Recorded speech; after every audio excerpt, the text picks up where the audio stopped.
As the president sounds off about holy babies born and unborn, we talk about the ongoing criminalization of women who happen to get pregnant. What's been the media's role, and have reporters done enough to make amends? We'll talk with Lynn Paltrow, one of the lawyers representing incarcerated mothers, media critic Janine Jackson, and Suzanne Sellers, who fell afoul of one of those laws in the 90s. Then a drill down with Lynn Paltrow about the threats to Roe and more.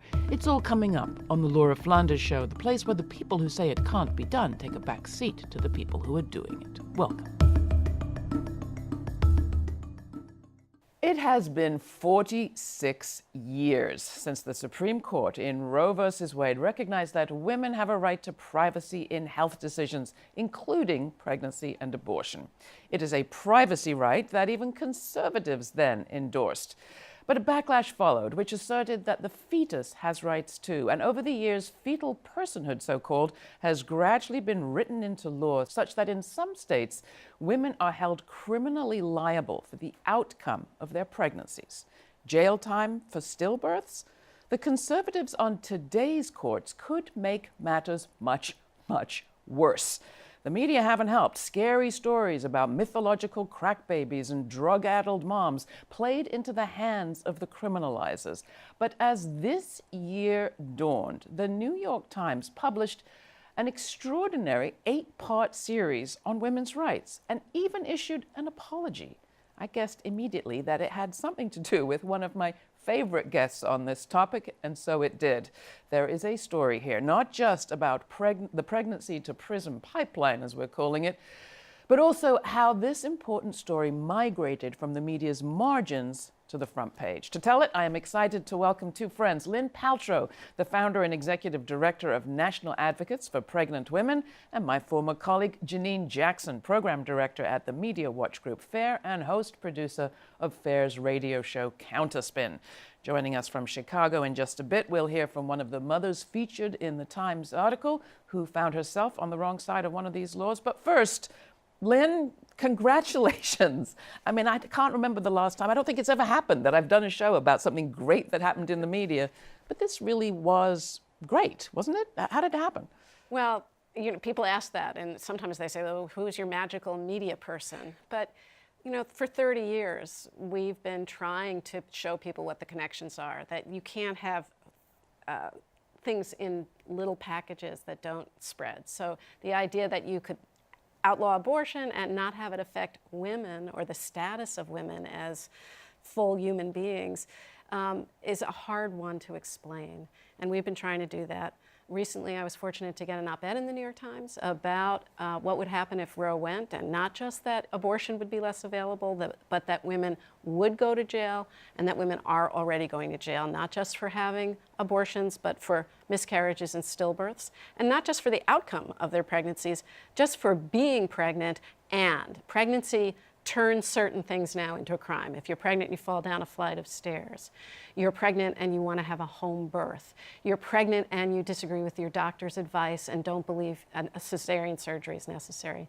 That op-ed led to an invitation to speak to the editorial board, and then another invitation to speak to the board. And I have to say that the New York Times has changed. Its editorial board is much more diverse than it has ever been before, and the members of that board really recognized that there was a much deeper story here and gave it the attention finally it deserved. So for people that didn't see it, and it's available in print as well as online, just talk us through a little bit. What was included in these 8 parts? Some of them were editorials, right? They were all editorials, but written by journalists. So I was incredibly impressed by many of the things that went even beyond what we and other people they spoke to had offered them. We had been working and trying to provide information. We have a lot of data. We've collected documentation of the arrests of women for pregnancy, 1,200 since 1973 and growing. Providing them introductions to clients and experts that we know, and they made use of all of them and went further. And gave you credit. Yes, and they did. But we were all very anxious. What would this look like? What would it? And when the word came down that it was up and I opened it, I have to confess I started to cry, because when I saw that the title was A Woman's Rights, that it wasn't this like reproductive rights or abortion rights like this special interest. It's half of the human beings in the United States, and everyone who has the capacity for pregnancy is implicated by the anti-abortion movement in this country. And plural rights. This idea that certain constitutional rights are owned by one side is absurd. It is about whether or not, and the New York Times did a beautiful job of capturing this, whether you can add fertilized eggs, because that's what they're really talking about now, fertilized eggs, embryos and fetuses to the Constitution without subtracting pregnant women. And there is no way. It has to be a choice. If that gets recognized, then we are committing ourselves to a country in which the state has permission to control pregnant women. So not just women who want to end their pregnancy, not just abortion, plural on all fronts. Plural on all fronts. Ginny, the question, how significant is this? I mean, as I alluded to in the top, media have played a very active role and not usually helpful. Well, I want to say I appreciate, as a media critic, I appreciate this package that the New York Times has done. I think it will definitely have an impact. It already is having an impact. I think it's long overdue. And I think it is commendably frank in sort of naming the names in media. Previous revisits, including at the Times, have said, media went further than the research would have permitted. This actually, lays the blame largely at media's feet when we're talking about particularly the narrative about crack babies. I would say, though, that I see it as a first step. I don't see it as a true reckoning, because the crack baby narrative, the idea that there was something uniquely less than human about children that were exposed in utero to crack cocaine that did not apply to children exposed to powder cocaine or to alcohol or to cigarettes, that never should have passed a logic test. So for me, a true reckoning on media's part would involve them interrogating what it is about them that led them to fall for it. Because we have to remember, the crack baby narrative isn't something that media picked up on and failed to scrutinize carefully. It's something media did. So let's just revisit that for a minute for people that weren't maybe reading the New York Times in the 1990s. I mean, they quote in this series one of their own reporters, Susan Shearer, who says, "I would unwrite that article today if I could." It was part of the war on drugs that kind of moved into women's bodies and to some women's bodies. Well, and that's the important thing. It was not, and when you do look at what the research actually said, which again, you wouldn't have to go far to see that there was, even the original person they were citing, Ira Chasnoff, very quickly said, this is being misinterpreted. I had a small study with 23 subjects. I did not mean this to be taken in the way that it's been taken. So why did it go so viral? Because I think it fed so many narratives. It fed into the war on drugs, as you say. It also fed into frank racism, and desire to control not just any women's bodies, but Black women's bodies, poor women's bodies. The Times series quotes this column by Washington Post columnist Charles Krauthammer, in which he says, we're talking about a bio-underclass. People whose biological inferiority is stamped at birth.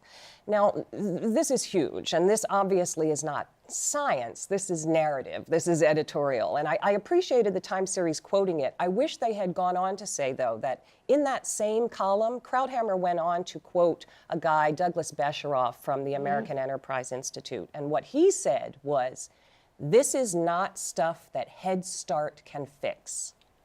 He said, we're talking about permanent brain damage, whether it is 5% or 15% of the Black community, it is there. Yeah. So sit with that for a minute.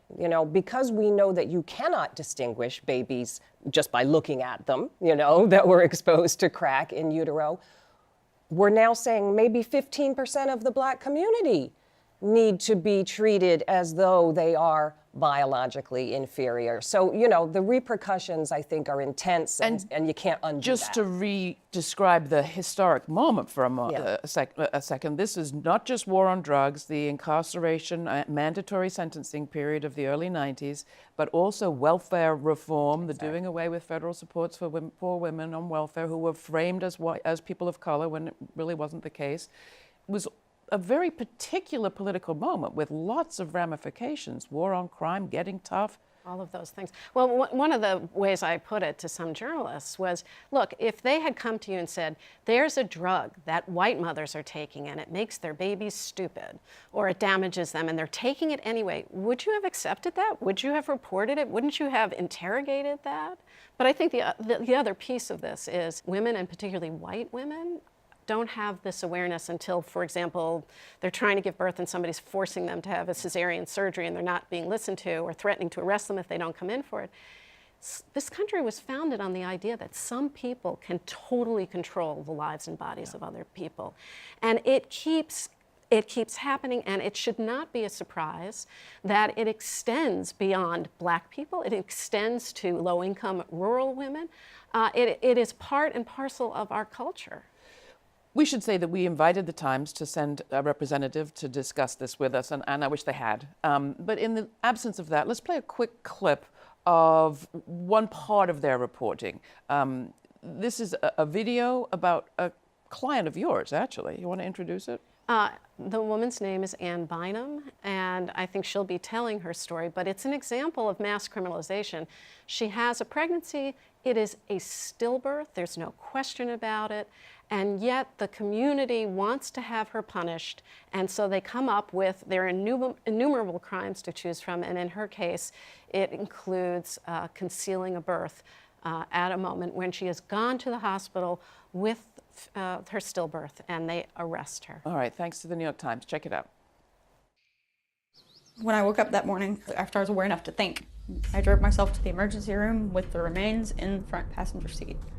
I came in, I said, I need to see someone. Gave birth last night, and she didn't make it. They took the baby and were able to very quickly determine that it was a stillbirth. Several days later, the sheriff got me on the way home from the hospital, arrested me. They put handcuffs on me. They put me in the back of the police car. They said they were arresting me for concealing birth, took me straight to jail and booked me. I thought, who am I arrested for concealing it from? My mom, my dad, my brothers? Who? It didn't seem to be that it was treated as a stillbirth. It seemed to be like it was being treated as murder. How did the Times do, Janine? That's just a clip, but what did you make of it? Well, my first thought is the bravery of the woman to tell this story, which has to be very painful. I very much appreciate that the Times would do that and would spotlight her. But again, it's down to the bravery of the women coming forward. And they've been trying to tell this for a long time. So I'm very happy that there's someone at the other end listening this time. I hope that that branches out and leads to trusting more women and listening to more women every day. Let's bring on one of the women who is profiled in the Times story. Her name is Suzanne Sellers, and she is now one of the organizers behind Families Organizing for Child Welfare Justice. Organizers and founders, I should say. Suzanne, welcome. Glad to have you. Thank you. Hello, Laura. What was your experience working with the Times on this story? It was exciting. I felt relieved. For 21 years, I've been trying to make my story public, attempting to change public thought about the demonization of the crack mother during the 1990s. And this time series was groundbreaking. And it was very exciting for me. You, after the fact, wrote a letter to the Times. I did. In which you also apologized. Talk about that and remind our audience who haven't perhaps seen the story yet a little bit of your experience. Absolutely. The New York Times was gracious enough to invite me to be the feature of the fourth part of that series, A Woman's Right. And the title of my piece was Slandering the Unborn. And it was in my piece where the New York Times did apologize for its part it played as being a media partner demonizing crack mothers. When I wrote my letter to the editor in response to that article, I apologized for my role in being a crack mother. I have, for many years, been sad that I gave the New York Times and other media outlets something to report on. Nobody wants to be a drug addict. I didn't wake up one morning and say, drug addict is my goal. It is a health issue. It was something that was beyond my control. When I gave birth to my son, before I gave birth to him, I was tested for drugs without my knowledge or consent. So my takeaway is that you cannot accuse someone of wrongdoing and do wrong to them in the process. And that's the gist of my letter to the editor. That's what I wanted to say. Suzanne, I'm going to ask everyone, and I'll ask you too, but let's start with Lynn and then Janine. What do you want to happen next? Well, you know, no series as brilliant or wonderful or groundbreaking in the New York Times, no series is going to make an immediate change. I think it might help a very broad group of people understand that anti-abortion measures affect everybody, and it includes expanding the war on drugs to women's wombs. It includes expanding child welfare's ability to control certain communities and people. That there is an opportunity for coming together across issues: drug policy reform, immigration, dealing with mass incarceration and mass criminalization, people who are trying to make methadone treatment and buprenorphine, that we are all in this together. That what this series is about is that we treat health cares as criminal justice matters. They practice with the drug war. Now they're using it around pregnancy and all aspects of pregnancy, whether it's birth or pregnancy loss or abortion. And I hope that it will discourage some of the misreporting that happens, and that's still really happening around the opioid epidemic. Janine, will we be seeing apologies decades to come around the coverage of opioid addiction now? You know, what I hope is that the lesson will be absorbed to some extent, that apologies 10, 20, 30 years later are insufficient, and that what is required is that media actively interrogate what it is in their own processes that leaves them open to buying into stories like this, and what has changed. If you're going to deliver a mea culpa, I would like there to be some reckoning of what's different now so that this sort of thing would not happen again. Even if it's not, maybe it's a facial recognition algorithm, maybe it's a criminal predictor, maybe it's not a drug. But these same biases and these same problems that led to this crack baby narrative being created and propagated still exist. And to you, Suzanne, you are organizing families for child welfare justice. What do you want to see on the organizing side and on the side of women like yourself? What I want to see on the organizing side is more people becoming involved in child welfare reform. Not only the people affected need to be involved, but society at large. What I also like to see is for the New York Times and other media outlets who participated in the demonization of mothers during the war on drugs, use that same power for good. Help us to reform the child welfare system and help us to repeal the Adoption and Safe Families Act of 1997. Suzanne Sellers, Janine Jackson, Lynn Paltrow, thank you all. You can find out much more about this story and see my past interviews with Lynn on this topic and more at our website. That's lauraflanders.org.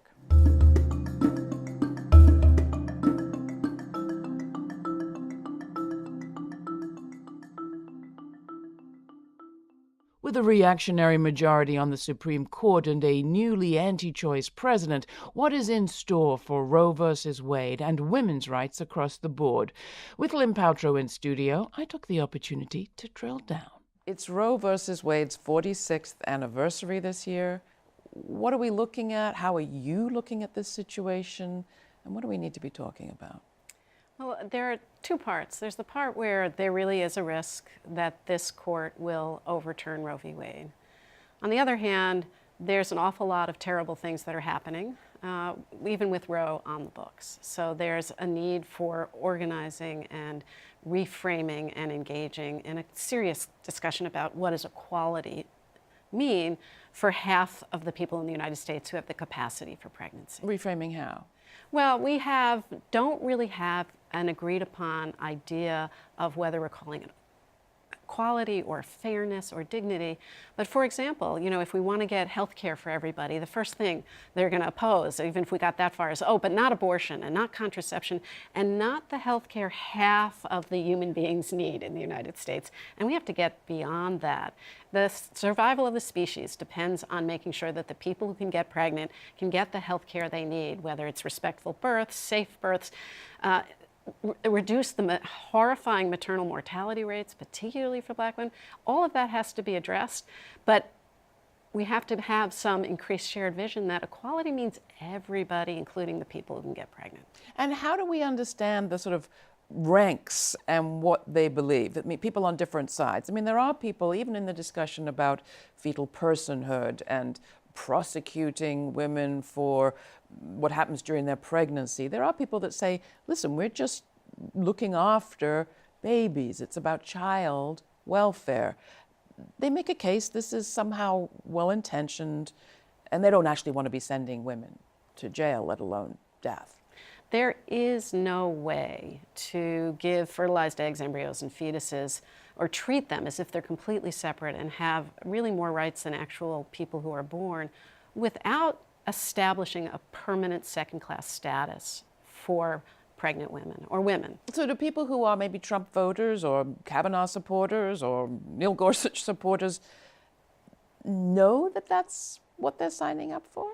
I really think they don't, or some may, and some actually feel that somebody who has an abortion is a murderer and should go to jail or be put to death. But I think many more have believed the mythology that, we're just going to punish the doctors, that we can criminalize abortion, we can outlaw abortion without making the women who have them outlaws.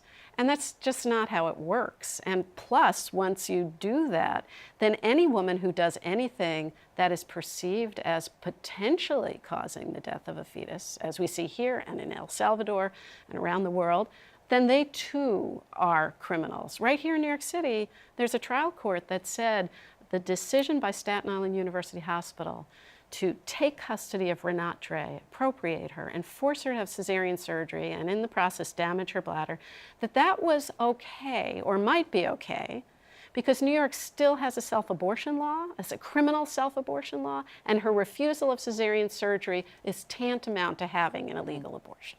We have health issues that people find difficult to deal with, and what we primarily do in this country is try to address them through the criminal law system, and what we need is a vibrant, meaningful healthcare system where people feel safe and talking to their doctors, feel safe getting the advice, and knowing that they'll be respected. That's how you protect all children before they're born, before they're after. It's a continuum that requires the right kind of government engagement, which is not deciding you have to get locked up because you might be miscarrying and you have to undergo cesarean surgery, but what the government does well, which is provide access to and the services people need. So all of us need to talk not just about the Supreme Court and Roe versus Wade, but a whole bigger picture than that. There were some folks interviewed on the front lines about what they actually think about abortion and what should happen to those who participate in abortions. This is what they said. Who captured the video? This is a group called Repro Action, reproaction.org, and they have a campaign called Stop Prosecuting Abortion. Operation Save America, an extreme national anti-abortion organization that has met with government officials, held a protest outside an abortion clinic in Milwaukee. Many protesters and speakers that day traveled from all over the country. We asked them their thoughts on women who have been sent to jail for self-managing their own abortions. So Purvi Patel served over a year in prison in Indiana for giving herself an abortion. Is that right? Yes, absolutely. I live in Indiana. So you're familiar with that case? I am familiar with that case. I'm also familiar with the piece of legislation we have that will criminalize abortion. And you support that? Absolutely. Yeah. I petitioned for it. I campaigned for it. That's good. So do you think that the doctors should be going to jail? They should be executed. Yes. The women should be going to jail? They should be executed. They should be executed. Yes, God's law. Should women be punished for not obeying God? And the answer to the question is broader than that, but the short answer is yes. The United States is a crime. So do you think that women should go to jail? Good question. Yeah, honestly, if they're choosing to kill a life, then yeah. And we don't want to see a woman suicide. If you don't want to see a woman suicidal, then how do you want to see her in jail? Well, here's the thing. If she's committed a crime, then that's, I mean, you would have a problem with someone who molested a child, right? You'd want to put them in jail, right? It is a sad, sick act. But it is a crime, and it's really sad. But I just want you to know Jesus loves you.